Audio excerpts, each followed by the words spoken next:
Всем привет, с вами CryptoLevel и с новостями о том, что в России хотят забанить крипту.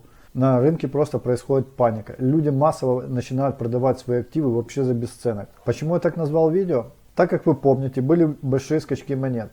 Подорожало там Shiba, Самоед и другие монеты. И люди начали массово их скупать. Был просто ажиотаж на покупки. В такие моменты люди берут кредиты.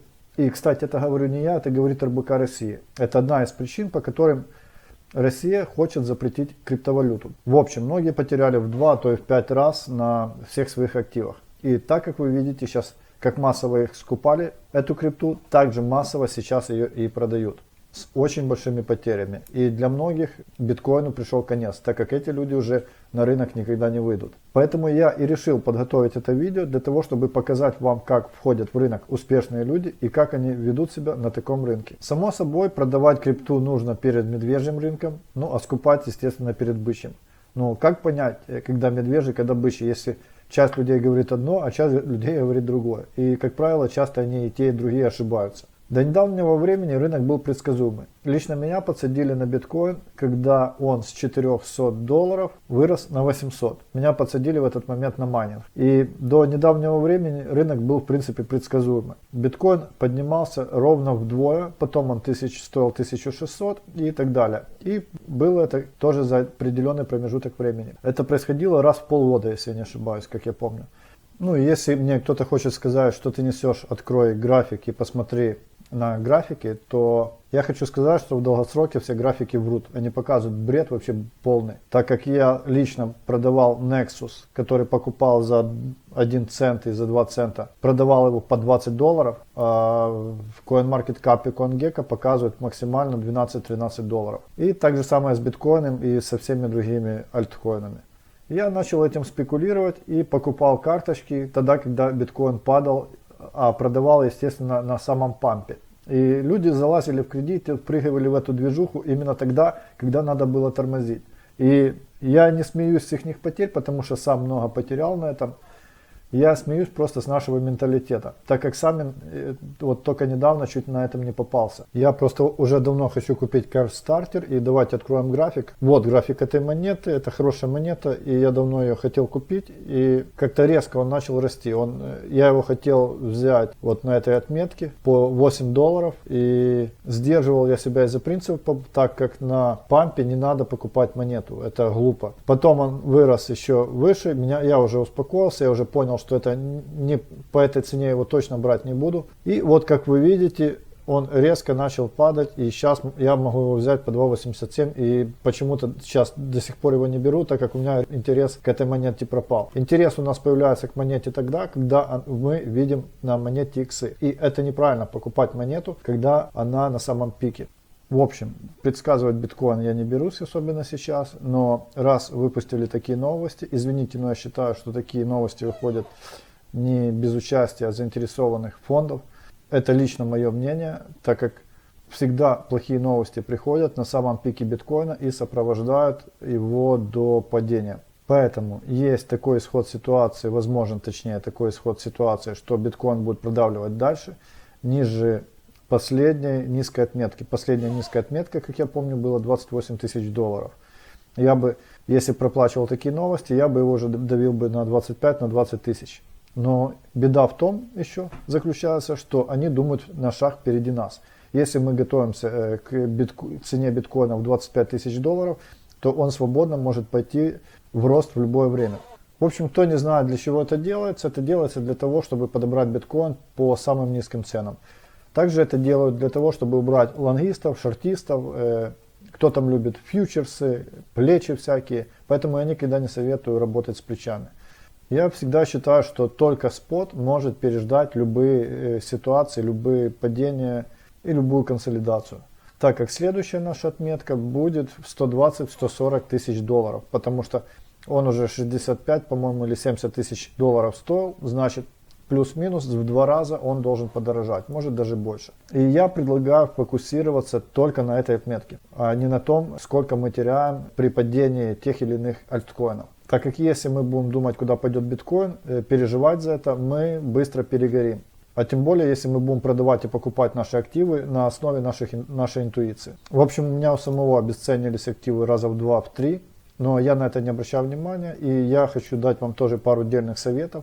Во-первых, вам надо диверсифицировать свои риски, потому что сколько будет лежать биткоин, об этом мы знать не можем, может год или полтора даже это быть, это абсолютно без разницы, наоборот нам это на руку, так как мы сможем больше накопить за это время разных альткоинов, мемкоинов, биткоина и так далее.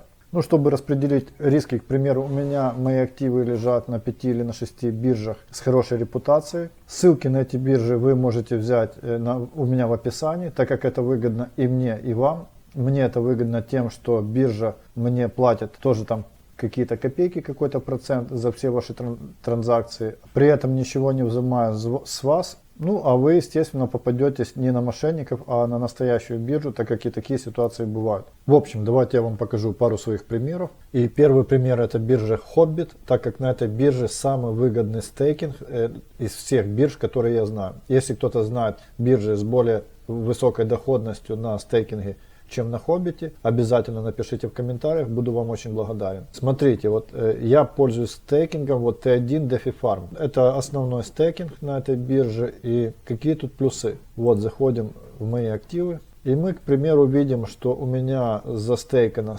1807 самоедов, и в день приносят, вот этот баланс мне приносит 1,33,5 самоеда. Одну монету. Вот это только сколько они уже принесли. И давайте сравним этот баланс с этим же балансом, но за 17 число. Сегодня 24. Это получается, мы увидим сейчас изменения за неделю. Вот эти монеты, которые мне платят, они добавляются сразу в стейкинг, и автоматически у меня доходность увеличивается. Прибыль в день у меня на этом самоеде было 1,3206 монет, а сейчас получается в день 1,3351 монета. Мне, конечно, интереснее было бы это проверить на более длительном промежутке времени. Сакса прибыль у меня была дневная 0,20262, а сейчас у меня 0,20263. Монета АКС у меня лежит под 60% годовых, самоед у меня лежит под 30% годовых. 2000 мил приносили в день 13536 монет, а сейчас этот же актив приносит 14173 монеты. И это всего за одну неделю. То есть это как снежный ком, который со временем увеличивается. И на долгосроке, допустим на год, если вы ложите под 60% какую-то валюту, то через год ваш актив увеличивается не на 60%, а гораздо больше. Давайте еще перейдем на биржу Bybit. Вот эта биржа.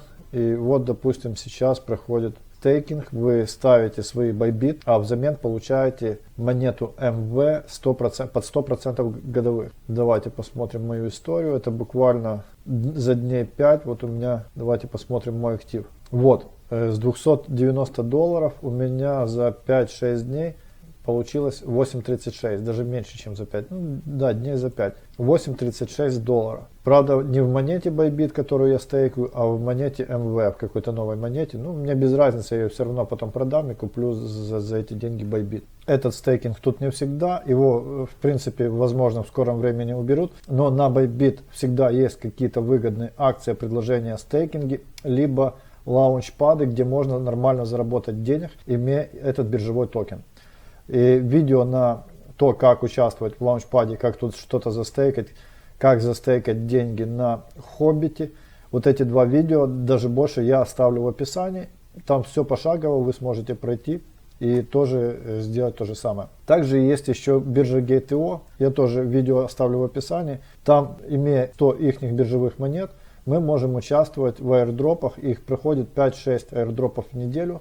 И бесплатно получать монеты в виде акционной программы просто за то, что у нас есть их биржевой токен.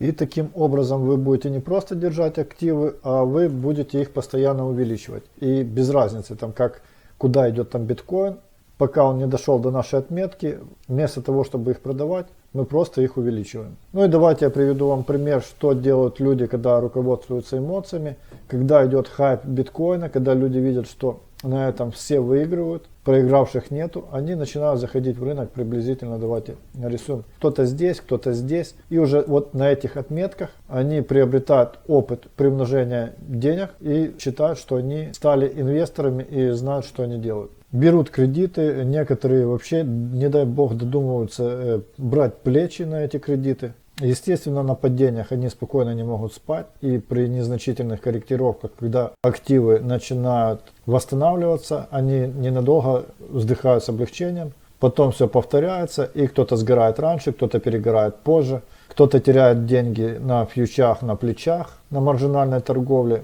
ну а более сильные люди на затяжных накоплениях. Люди, как правило, рано или поздно смиряются с этой обыденностью, находят себе другие занятия, на которые тоже нужны деньги, выводят остатки из биткоина и пишут там где-то у себя, что биткоин это мыльный пузырь, это развод и это обычная ловушка. Для них так оно и есть. И это повторяется каждый цикл. Так как кто-то сказал, получают те, кто умеет ждать, но только в свое время. Поэтому рассчитывайте на долгосрок, вложите понемногу, столько, сколько вы можете себе позволить. Забывайте, возможно, на года про это все. А если вы хотите серьезно туда залезть, то я бы вместо кредитов продал то, что не нужно, без чего вы можете обойтись там год-два буквально. Биток все время лежать не будет. На биткоин делают уже банкоматы, вводят его в банковские системы. Его одобряют многие страны. За биткоином будущее. И все, что мы сейчас вкладываем, мы будем забирать на пике 120-140 тысяч. Опять же, в свое время, неважно когда. Главное, мы должны подбирать монеты за бесценок тогда, когда нам дает это рынок. И не вкладывайте больше 20% в монеты с очень высокой волатильностью,